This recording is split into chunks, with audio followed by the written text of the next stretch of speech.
Salam semua, selamat pagi, selamat hari Minggu, selamat beribadah kembali online pada hari ini. Kami mewakili jemaat dan kepenutuan yang ada mengucapkan selamat bergabung dan selamat beribadah kepada semua saudara yang menyaksikan tayangan hari ini. Saya percaya saudara sudah mempersiapkan hati, mempersiapkan segenap hidup saudara untuk boleh menerima berkat Tuhan pagi hari ini. Hi C3 Church Bali. It's great to have you with us again, and just want to encourage you just to keep going. This morning we're going to have a great morning together, a great service together. Word of God's going to be great. Praise and worship is going to be wonderful, exciting. Just make sure you get into the presence of God. We love you, and just enjoy the service. Halo saudara, bagaimana kabarnya? Tetap semangat untuk beribadah online bersama C3 Church Bali. Dan untuk pengumuman hari ini adalah kami tetap menghimbau saudara untuk stay di rumah, stay home, dan belajar, bekerja, dan ibadah dari rumah. Jika Anda harus keluar dari rumah, ingat untuk mengenakan masker dan tetap untuk menjaga jarak dan jauhi kerumunan, dan tetap physical distancing tetap berlaku, dan ingat untuk selalu cuci tangan menggunakan sabun dan air mengalir. Untuk aktivitas online kami tetap akan ada bersama dengan saudara semuanya di grup Kembali Hadir. Dan bagaimana caranya? Silakan hubungi leader saudara dan juga bisa hubungi Ibu Kade. Selanjutnya untuk Youth Online, kami tetap ada bersama dengan saudara. Ingat selalu di hari Jumat pukul 7.30. Baik, untuk chat room bersama dengan Pastor Wayne dan Pastor Gil, kita juga ada melalui Zoom. Jadi after service, Bapak, Ibu, Saudara bisa menghubungi dan bergabung bersama kami di Zoom online. Kemudian untuk persembahan dan perpuluhan, tentu saja bisa ditransfer melalui rekening C3 Church Bali. Dan juga ada barcode link aja GoPay Dana. Dan persembahan dan perpuluhan ini seberapapun dari saudara akan sangat membantu pelayanan kita melalui C3 Church Bali.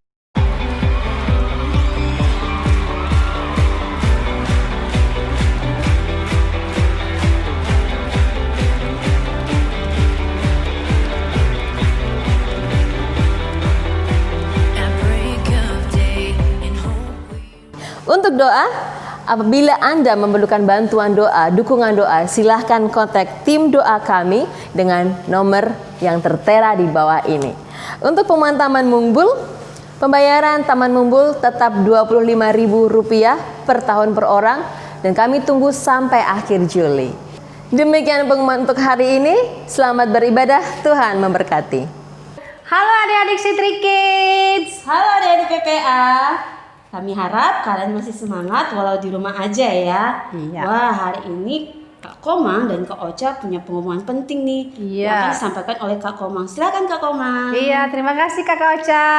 Nah, pengumumannya adalah dalam rangka Hari Anak Nasional tanggal 23 Juli tahun 2020, PPA dan C3 Kids akan mengadakan lomba pesan-pesan Hari Anak Nasional dan mengucapkan selamat Hari Anak Nasional untuk teman-teman kita di seluruh Indonesia, dan buatlah videonya sekreatif mungkin dan sebaik mungkin, sebagus mungkin. Begitu. Ya, dan juga lomba ini untuk adik-adik SD kelas 1 sampai kelas 6 ya. Wow. Dan kita punya durasi nih Kak. Berapa menit Kak itu durasinya? Ya, maksimal 1 menit ya adik-adik. Wow. Dan dari video ini kita kakak-kakak akan memilih 3 orang pemenang dan juga wah ini yang ditunggu-tunggu nih dalam lomba ini. Hadiahnya nih apa ya? Dong, kita punya hadiah menarik untuk 3 orang pemenang. Nah, ditunggu ya, hadiahnya itu akan menjadi surprise untuk adik-adik. Iya, Ya. pasti saya senang melihatnya. Pastinya nanti. dong Kak. Dan 3 pemenang ini akan videonya akan diupload di C3 Bali Instagram. Wow, jadi famous ya, jadi terkenal. Iya. Tapi yang terpenting adalah pesan-pesan adik-adik loh. Iya. Nah, untuk setiap video adik-adik, untuk adik-adik C3 Kids, adik-adik bisa kirimkan ke Kak Komang ya via WhatsApp. Iya. Dan juga untuk adik-adik dari PPA bisa kirimkan ke mentor kalian masing-masing. Iya, pasti menarik. Oh, sangat dong Kak, udah semangat nih kita nih Iya. tanggal 3 Juli. So, untuk seluruh anak Indonesia, tetap semangat dan be creative and God bless you.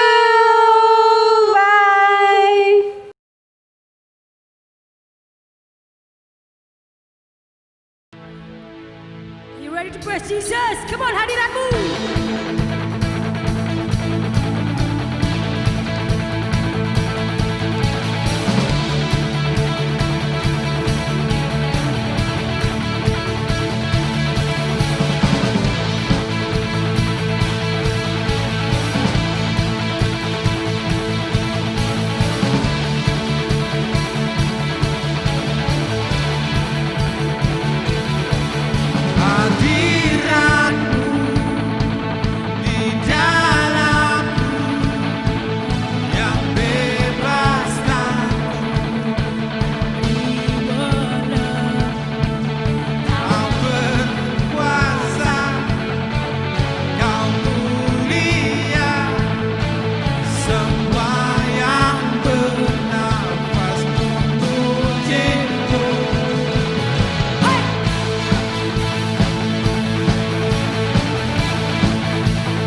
Yesus kau dalamku, tiada yang lain selain dirimu. Oh, oh, oh.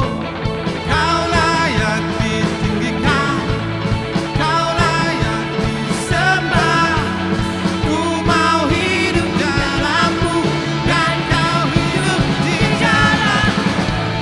Yesus kau ku sembah, Yesus kau dalamku, tiada yang lain selain dirimu. Oh, oh, oh. Kau layak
semakin kau mengasihiku.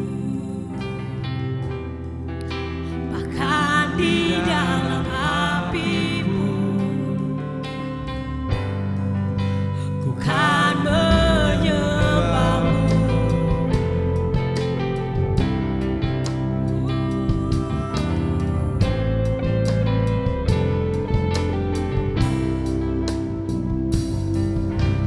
Jujur kadang aku lalai, bersandar pada kekuatanmu. Dalam kelemahanku, sempurnalah kuasamu. Imanku memegang janjimu, ku tahu kau selalu bersamaku dalam setiap perkara. Kaulah damai tenangku, ku kan bernyanyi sampai jiwaku percaya, sampai hatiku mendengar lagu pengharapan.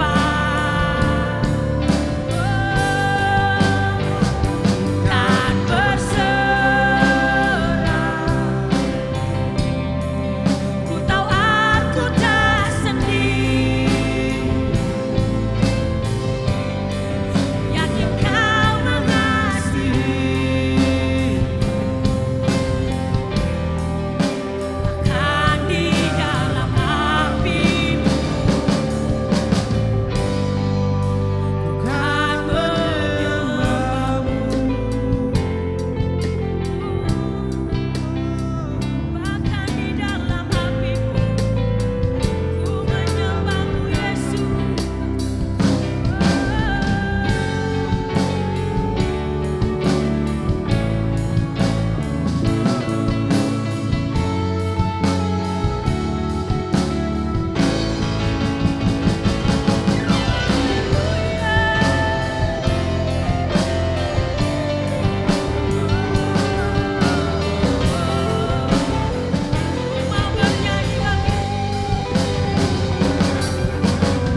Shalom saudara-saudara yang dikasihi dalam Yesus Kristus. Shalom bagi jemaat Sitri Bali. Pada hari ini kita akan membagikan firman Tuhan. Kita akan mendengarkan firman Tuhan yang diambil dari kitab Yohanes pasal 6 ayat ke-66. Saya akan bacakan. Mulai dari waktu itu, banyak murid-muridnya mengundurkan diri dan tidak lagi mengikut dia. Saudara-saudara, firman Tuhan hari ini berbicara mengenai harga yang harus dibayar untuk mengikut Yesus. Saudara, kita tahu Yesus itu ketika dia datang dan dia mengajar kepada murid-muridnya, ada begitu banyak kontroversi. Sesuai dengan apa yang Yesus ajarkan itu berbeda dengan ajaran-ajaran dunia. Kalau kita lihat dalam pasal 6 ini, ternyata Yesus itu dia punya banyak murid. Bukan hanya 6, bukan hanya 12, ya, tetapi di luar 12 itu dia masih punya murid-murid yang lain. Kalau kita lihat di sini, di dalam pasal 6 ayat 2 dikatakan begini, orang banyak berbondong-bondong mengikuti dia karena mereka melihat mujizat-mujizat penyembuhan yang diadakannya terhadap orang-orang sakit. Jadi luar biasa. Jadi ketika Yesus pergi, kemanapun dia pergi, ternyata banyak orang yang mendengarkan dia. Karena dia adalah guru, maka orang-orang yang mendengarkan dia itu adalah murid-muridnya. Dan di sini di dalam pasal 6 dari kitab Yohanes ini kita lihat bagaimana Yesus mengadakan mujizat. Kemudian di dalam perikop selanjutnya Yesus itu bikin mujizat yang lain lagi, yaitu dia memberi makan kepada orang-orang yang ada di Alkitab. Dicatat ada sekitar 5.000 orang laki-laki. Jadi tidak termasuk yang perempuan dan anak-anak yang ikut dia kemana dia pergi pada waktu itu. Dan satu ketika mereka itu sudah hampir malam, Yesus bilang harus sediakan makan buat mereka. Dan ini dia bikin mujizat dan luar biasa hanya dengan modal 5 roti dan 2 ikan dia bisa memberi makan 5.000 orang.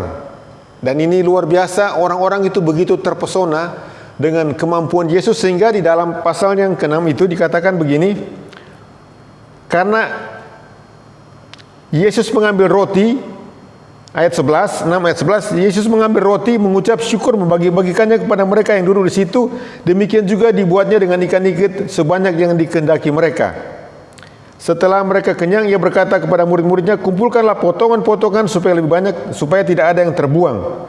Dan ini luar biasa. Orang-orang begitu melihat mujizat ini, mereka berkata dalam ayat 14, ketika orang-orang itu melihat mujizat yang telah diadakannya, mereka berkata, dia ini adalah benar-benar nabi yang akan datang ke dalam dunia. Ya, ini luar biasa. Dan kita tahu di dalam ayat-ayat selanjutnya, mereka tuh kejar Yesus. Ketika Yesus pergi ke tempat lain, mereka kejar. Mereka ketika Yesus menyeberang danau, ya, mereka mengejar Yesus. Karena apa? Mereka ingin mencari roti yang Yesus berikan secara fisik, ya. Di dalam ayat 34 pasal 6 dikatakan begini, maka kata mereka kepadanya, itu kepada Yesus, Tuhan berikanlah kami roti itu senantiasa. Ya, jadi orang-orang ikut Yesus itu tujuannya cuman mereka minta sesuatu secara jasmani, secara fisik, dan mereka minta kata-kata senantiasa. Ya, bukan hanya buat hari ini, tetapi mereka minta selalu, ya, senantiasa. Tuhan berikanlah kepada kami roti itu senantiasa. Tetapi kontroversi yang Yesus berikan kepada murid-muridnya sesuatu yang berlawanan dengan apa yang mereka harapkan. Yesus berkata, ya, di dalam pasal yang ke-6 ayat yang sama, ya, ayat yang ke-41 ditulis begini, maka bersungut-sungutlah orang Yahudi tentang dia karena ia telah mengatakan, akulah roti yang turun dari surga. Nah, tadinya mereka mengharapkan roti untuk kepuasan mereka sendiri, untuk kesenangan mereka sendiri. Mereka lihat Yesus bikin mujizat, mereka kagum, Tetapi ketika Yesus bikin mujizat memberi makan sama mereka, mereka juga kagum, ya. Bukan cuma kagum, mereka betul-betul mereka bilang, Tuhan berikanlah kepada kami roti itu senantiasa. Dengan kata lain, mereka harus makan setiap hari daripada Yesus, ya, secara jasmani. Tetapi Tuhan Yesus bilang, aku ini roti dari surga.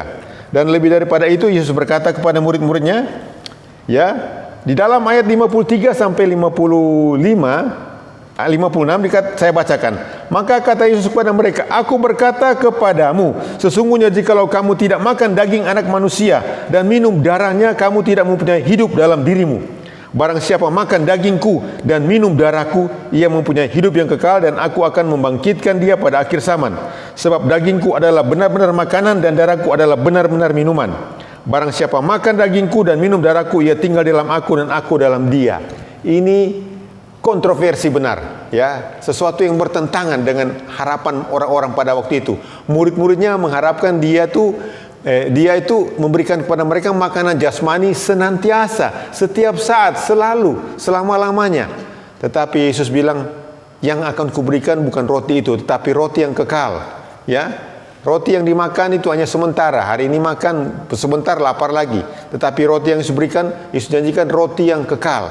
Dan ini yang membuat pada akhirnya orang-orang itu bersungut-sungut, dan di dalam pasal yang ke-6 itu pasal yang ke-6 ayat 66 ditulis itu yang saya bacakan tadi, mulai dari waktu itu banyak murid-murid itu mengundurkan diri dan tidak mengikut dia lagi. Ini yang menjadi judul daripada khotbah pada hari ini, yaitu harga yang harus dibayar untuk mengikuti Yesus. Saudara, kita ikut Yesus ada dua macam. Hari-hari ini ada dua macam Yesus yang kita dengar, ya, yang di mana-mana kita tahu Yesus yang dikhotbahkan di mimbar-mimbar, di kebanyakan mimbar, dan Yesus yang ditulis dalam Alkitab, ya. Kita banyak dengar di mimbar-mimbar, kita mendengar Yesus itu memberkati saudara, itu tidak salah. Yesus itu mencukupkan saudara, itu tidak salah. Yesus itu menjadi orang yang akan menolong saudara di masa-masa sulit, itu tidak salah, ya. Tetapi lebih daripada itu, ada sesuatu yang kekal yang Yesus janjikan kepada kita.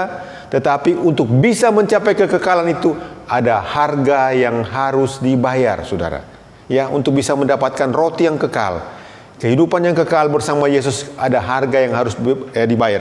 Saya akan berbicara mengenai harga yang harus dibayar ketika kita mau ikut Yesus, ya. Di dalam kita tahu sebagai orang Kristen, ya, mengikuti Yesus. Kadang-kadang kita ikut Yesus tuh mungkin, ya, kita berpikir karena saya sudah masuk gereja hari Minggu 1 atau 2 jam, saya sudah Kristen. Tetapi setelah saya lepas dari gereja, yang menjadi pertanyaannya, apakah saya betul-betul pengikut Kristus? Apakah saya betul-betul mempraktekkan kehidupan yang Kristus ajarkan kepada kita? Ya, itulah yang menjadi pergumulan kita, itu yang menjadi tantangan kita. Kita harus siap membayar harga untuk betul-betul ikut Yesus, karena tidak gampang kita ikut Yesus. Kita tahu Yesus itu adalah satu pribadi, ya, ketika dia datang ke dunia ini, ya, itu berbeda dengan apa yang banyak kali kita dengar diajarkan, ya, akhir-akhir ini, ya. Ketika kita baca Alkitab, Yesus yang ditulis dalam Alkitab itu ada beberapa poin yang saya dapatkan yang betul-betul berbeda dengan apa konsep kita mengenai Yesus yang sekarang, ya. Saya bacakan, ya. Kita tahu Yesus itu, dia berkata, Yesus itu yang di dalam Alkitab kita lihat. Yang pertama kita lihat Markus 3 ayat 21. Waktu kaum keluarga mendengar hal itu, mereka hendak mengambil Yesus, sebab kata mereka, ia tidak waras lagi. Jadi Yesus yang kita ikut, yang ditulis dalam Alkitab ini, sudah dianggap tidak waras oleh keluarganya. Kenapa? Karena kontroversi-kontroversi yang diajarkan. Ada kontroversi-kontroversi yang Yesus ajarkan pada waktu itu. Kita tahu, ya, dia bilang kalau ditampar pipi kanan, dikasih pipi kiri. Konsep kita orang dunia kan, kalau ditampar pipi kanan, mau nggak kita kasih pipi kiri? Ya, kalau boleh kita balas, ya. Itu yang pertama yang Yesus ajarkan. Yang kedua juga Yesus berbicara mengenai ketika ada orang kaya, orang muda yang kaya datang kepada Yesus dan dia bilang, Tuhan, saya mau ikut Engkau. Saudara tahu apa yang Yesus katakan kepada orang muda itu? Kalau orang dunia, mungkin seorang pemimpin dunia, ada orang kaya datang mendekat, dia akan terima dengan tangan terbuka dan dia bilang welcome, ya. Ya, kita tahu persis banyak kasus seperti ini di welcome sekali. Tetapi Yesus dikatakan, kalau mau ikut saya, jual semua hartamu, bagi-bagikan kepada orang miskin, baru ikut aku. Ini luar biasa, ya. Itu kontroversi, ya. Tadi dia bilang, Yesus bilang, tampar pipi kanan, kasih pipi kiri, sekarang jual hartamu, kasih sama orang miskin, baru ikut aku. Ada juga yang lain yang Yesus ajarkan sama kita, yang dia katakan begini, ketika ada orang mau ikut Yesus, dia bilang begini, serigala mempunyai liang, burung mempunyai sarangnya, tetapi anak manusia tidak mempunyai tempat untuk meletakkan kepalanya. Nah, Yesus seperti ini yang kita mau ikut. Mau nggak kita ikut seperti itu?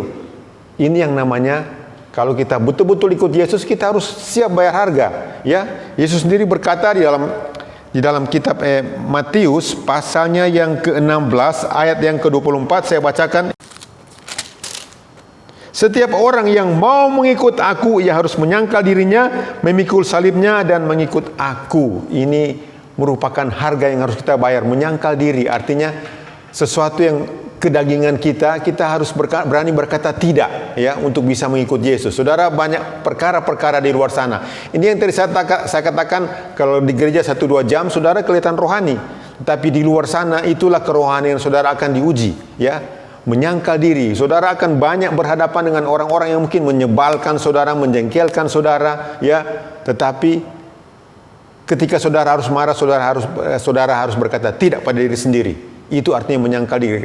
Ketika diperhadapkan dengan pilihan-pilihan yang banyak yang mungkin, ya, akan membuat saudara nyaman, saudara suka atau secara manusia, tetapi saudara harus berkata tidak. Itu artinya menyangkal diri. Yang kedua dikatakan memikul salib. Saudara, salib di sini sesuatu perkara yang memalukan, ya. Ketika Yesus disalib itu merupakan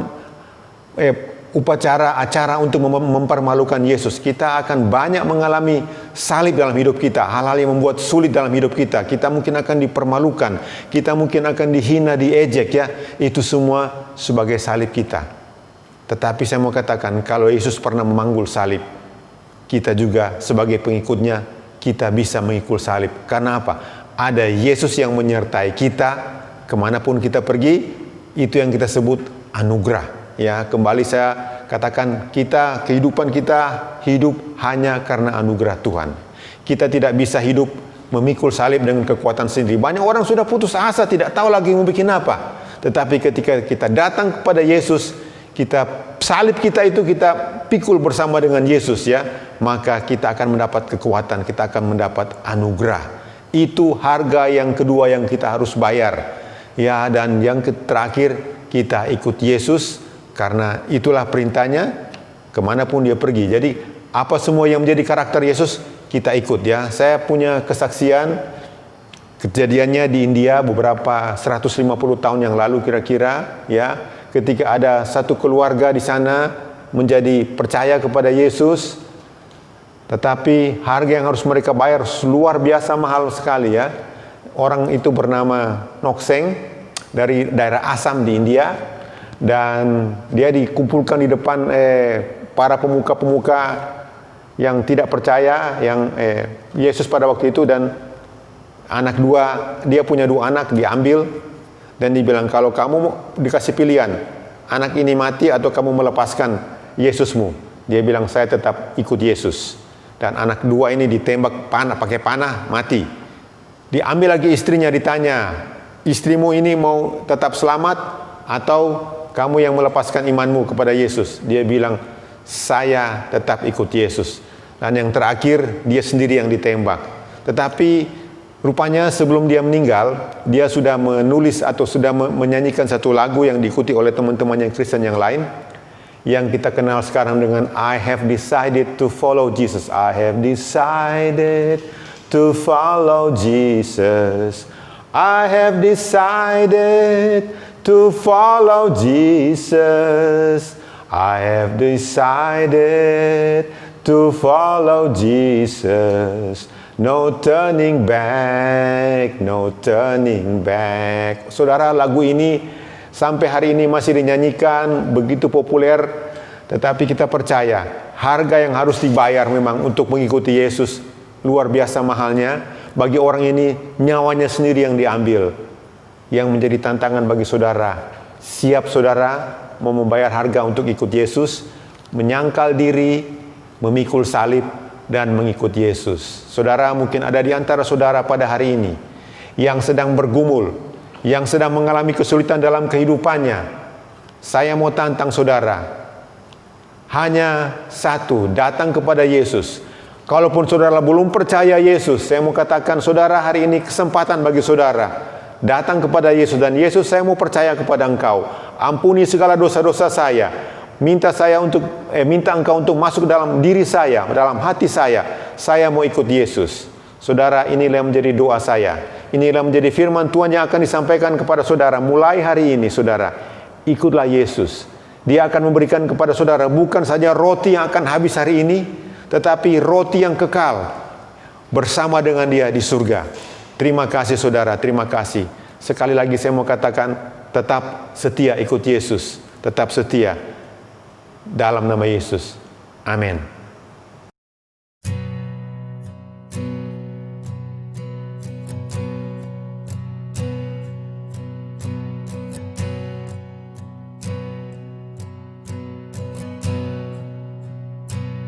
I have decided to follow Jesus. I have decided to follow Jesus. I have decided to follow Jesus. No turning back. No turning back. No turning back. No turning back.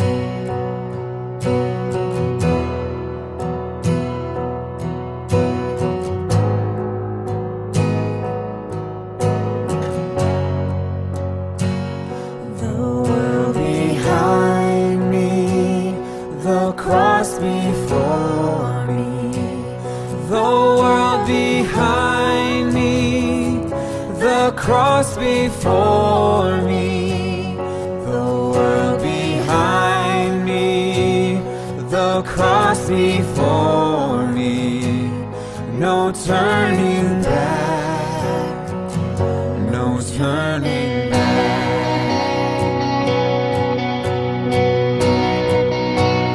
I will follow you, Jesus, and I will follow you, Jesus, I will follow you, Jesus, I will follow. Kita akan masuk ke dalam perjamuan yang kudus. Sebelumnya mari kita persiapkan hati dan persiapkan anggur dan roti yang sudah disiapkan oleh saudara-saudara kita yang di rumah masing-masing, dan kita berdoa. Bapa di surga, kami mengucap syukur untuk siang hari ini. Biarlah Engkau memberkati setiap umat-Mu, setiap jemaat-Mu yang sudah siap untuk menerima tubuh dan darah Yesus sebagai peringatan bahwa Engkau sudah mati bagi dosa-dosa kami. Terima kasih Tuhan, di dalam nama Yesus. Amin. Sebab apa yang telah kuteruskan kepadamu, telah kuterima dari Tuhan, yaitu bahwa Tuhan Yesus pada waktu malam Ia diserahkan mengambil roti, dan sesudah itu Ia mengucap syukur atasnya. Ia memecahkannya dan berkata, "Inilah tubuhku yang diserahkan bagi kamu. Perbuatlah ini sebagai menjadi peringatan akan aku." Terimalah tubuh Yesus dengan segala ucapan syukur di dalam nama Yesus.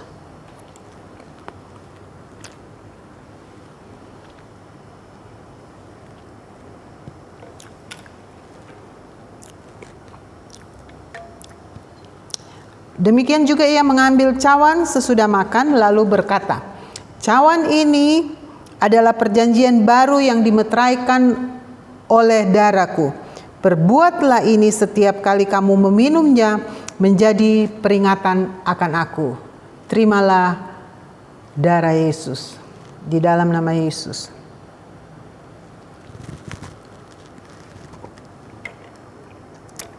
Mari kita bersyukur kepada Tuhan. Terima kasih Tuhan Yesus untuk pengorbananmu di kayu salib. Engkau sudah menebus kami yang tadinya berdosa. Engkau melayakkan kami yang tadinya kami dari lumpur dosa. Engkau menebus kami di kayu salib. Terima kasih untuk semuanya, untuk pengorbananmu yang luar biasa Tuhan dalam kehidupan kami. Kami mengucap syukur di dalam nama Tuhan Yesus. Amin. Kita akan masuk pada doa syafaat. Mari kita berdoa. Bapa di surga, kami mengucap syukur untuk siang hari ini. Kami mau bersyafaat bagi bangsa dan negara kami Tuhan. Kami dilahirkan di Indonesia. Kami bangga Tuhan bahwa Indonesia ada di matamu. Kami percaya Indonesia ada di hatimu. Kami menyerahkan Bapak Presiden dan Wakil Presiden dan para pemimpin-pemimpin yang ada, MPR, DPR. Kami serahkan semua para menteri, kami serahkan semua ke mereka ke dalam tangan-Mu Tuhan Yesus. Bapa, berikan kami, bangsa kami, jalan keluar yang daripadamu setiap masalah-masalah yang sedang dihadapi. Kami berdoa Tuhan di dalam nama Tuhan Yesus. Kami serahkan bangsa Indonesia ke dalam tangan-Mu. Berkati bangsa kami Tuhan Yesus. Mampukan bangsa kami untuk melewati masa-masa pandemi ini Tuhan Yesus. Tuhan Yesus, kami minta pertolongan yang daripadamu. Kami serahkan bangsa kami ke dalam tangan-Mu. Kami berdoa untuk para pemimpin-pemimpin di daerah-daerah Tuhan, di seluruh bangsa ini Tuhan Yesus, termasuk Pulau Bali yang kami cintai, yang Engkau berikan bagi kami Tuhan Yesus. Berkati Bapak Gubernur dan seluruh jajaran yang ada Tuhan Yesus. Bahkan sampai jajaran yang terendah sekalipun kami serahkan ke dalam tangan-Mu Tuhan. Kami serahkan Pulau Bali ke dalam tangan-Mu. Kami serahkan seluruh pulau Kota Denpasar Tuhan Yesus. Kami serahkan ke dalam tangan-Mu. Bapa, berkati pulau ini Tuhan. Berkati pemerintahan yang ada. Supaya mereka dapat memimpin pulau kami Tuhan dengan hikmat yang berasal daripadamu. Terima kasih Tuhan, kami serahkan pemerintahan bangsa Indonesia seluruhnya. Kami serahkan pemerintahan Pulau Bali Tuhan ke dalam tangan-Mu.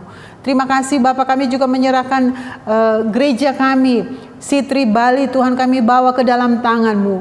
Bapak Gembala dan Ibu Gembala Tuhan, Engkau berikan hikmat pengurapan terus dalam setiap mereka menghadapi atau mereka memimpin gereja ini Tuhan Yesus. Berkati keluarga mereka, anak-anak, berkati mereka semua Tuhan Yesus. Kami berdoa untuk para elders yang ada Tuhan. Kami serahkan ke dalam tangan-Mu para pemimpin-pemimpin departemen yang ada. Bapa, berikan hikmat pengurapan yang daripadamu Tuhan Yesus. Kami menyerahkan seluruh jemaat yang ada, baik jemaat yang sudah berkeluarga Tuhan. Engkau bantu para keluarga-keluarga ini Tuhan. Apapun yang menjadi persoalan, pergumulan mereka Tuhan Yesus, kami serahkan ke dalam tangan-Mu. Bahkan apapun yang menjadi tantangan hidup dari keluarga-keluarga ini, kami serahkan kepadamu Tuhan Yesus. Biarlah Engkau yang menjadi jalan keluar dari setiap persoalan-persoalan yang keluarga-keluarga ini hadapi. Engkau memberkati perekonomian mereka Tuhan. Biarlah di masa COVID-19 ini Tuhan Yesus, mereka bisa merasakan bagaimana pertolongan-Mu, bagaimana kasih sayang-Mu tetap ada di dalam keluarga-keluarga ini. Berkati suami istri, perhubungan suami istri kami serahkan ke dalam tangan-Mu Tuhan Yesus. Engkau memberkati suami istri bisa menjadi berkat bagi anak-anak. Kami serahkan setiap anak-anak yang ada dalam satu keluarga Tuhan.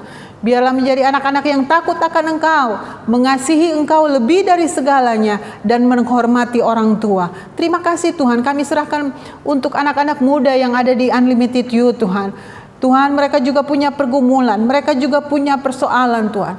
Kau memberkati mereka Berikan mereka kekuatan, berikan mereka anugerah, bahkan berikan mereka jalan keluar Tuhan. Biar Engkau ada bagi mereka. Kalau mereka membutuhkan pertolongan, Engkau berkati Tuhan Yesus. Kalau mereka membutuhkan pekerjaan, Engkau buka jalan Tuhan.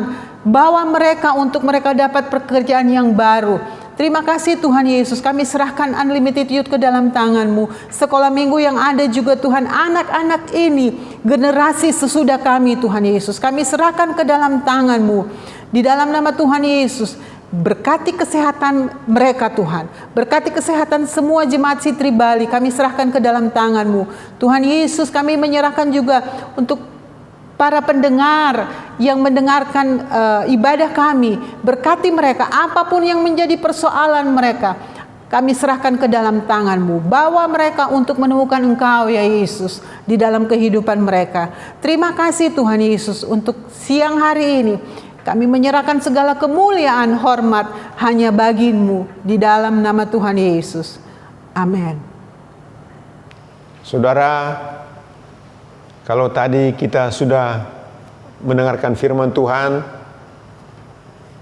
sekarang kita akan mengakhiri ibadah kita pada hari ini dan kita akan berdoa. Saya berdoa saudara, biarlah firman Tuhan yang sudah disampaikan bagi saudara itu menjadi tantangan bagi saudara. Saya berdoa biarlah firman Tuhan itu menjadi kekuatan bagi saudara, menguatkan saudara untuk tetap ikut Yesus. Bapa dalam surga, kami datang kepada Engkau pada saat ini. Kami mau berdoa Bapa bagi semua jemaat-Mu dimanapun mereka berada. Baik hadir tempat ini maupun di rumah masing-masing. Saya berdoa Tuhan, kiranya Engkau Bapa yang penuh kasih setia, Bapa yang kami panggil dalam nama Yesus, Engkau akan memberkati dan Engkau akan melindungi jemaat-Mu dimanapun mereka berada. Engkau juga akan menyinari mereka dengan wajah-Mu yang memberikan kasih karunia, dan Engkau akan menghadapkan wajah-Nya kepada mereka dan memberi mereka damai sejahtera. Karena itu saya berkata sekali lagi, terimalah damai sejahtera daripada Allah Bapa, Allah Anak, Allah Roh Kudus, di dalam nama Yesus. Amin. Terima kasih Bapak Ibu Saudara semua yang sudah mengikuti ibadah pada pagi hari ini. Saya percaya Bapak dan Ibu di dalam pujian penyembahan, di dalam kebenaran firman Tuhan, di dalam persekutuan kita bersama-sama, Bapak Ibu sudah menerima berkat berlimpah-limpah. Dan saya juga dalam kesempatan ini mau mengucapkan banyak terima kasih kepada semua volunteer yang sudah bekerja keras di belakang layar, berjerih payah, memberikan berdedikasi yang terbaik, ya, volunteer yang terbaik yang ada di Sitri Bali. Tuhan memberkati saudara semua. Thanks for joining us today. Thank you, Pat Franz, for a great word. And I just want to encourage you, keep strong, guys. Keep encouraged. Keep in the Word of God. And we're praying for you. Don't forget, Pastor Juan and I will be on our Zoom chat room, open to anyone straight after the service. So we love to join you. And just go on to Instagram or Facebook for the link. Love you. See you next week.